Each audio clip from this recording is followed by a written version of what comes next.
And Tunisian ministers are meeting to decide on how to deal with jihadists returning from foreign battlefields. There are fears that their return could destabilise the country, which is still trying to recover after the 2011 unrest. The ministerial meeting follows a number of other meetings between security and judicial experts.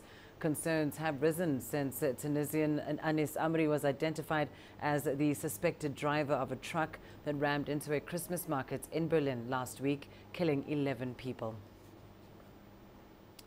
Well, let's bring you more on this now. We're joined by CCTV's Yusuf Geji in Tunis. Of course, Yusuf, we know that these talks are indeed incredibly important. What has emerged from these talks so far?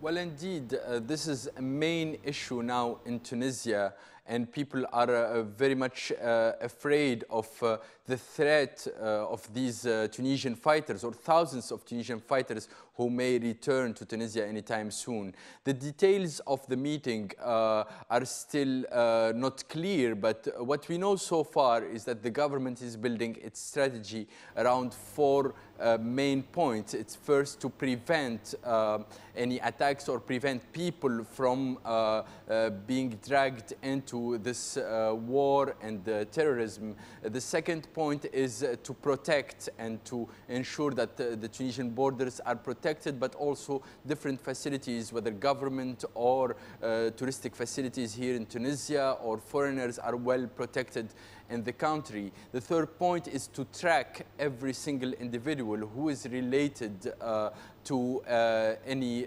terrorism charges. And finally, to respond. The government is promising to respond harshly to any threat that it comes under.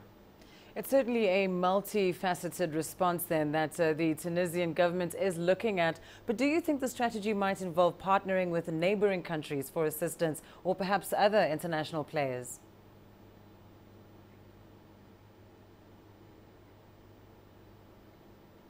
Well, Tunisia is certainly not capable of engaging in this fight on its own.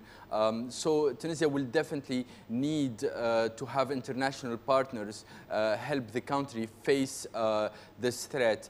First, it will need a lot of assistance in terms of logistics and training, but more importantly, it needs cooperation in terms of intelligence with European countries to know who have been recruited or who is, in these suspected terrorist lists. But it also needs cooperation from other countries, such as Syria. Syria is a country that has captured in the past 5 years hundreds of Tunisians, and Tunisia will need to have the list of these names and who recruited them, etc., so that they can effectively track them afterwards.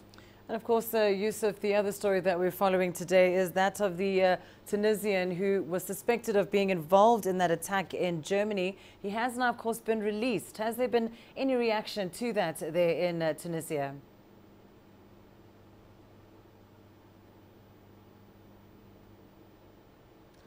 So far, there is no reaction from the government here in Tunisia, but what we can say is that the Tunisian government is conducting a very similar operation here in Tunisia, and it is trying to find out and track every single person who was in touch with Anis Amri. And we know that his nephew was arrested a few days ago along with 2 other people from Anis Amri's hometown. And now the government is trying to find out every single person who's been in touch with Anis Amri during his stay in Germany.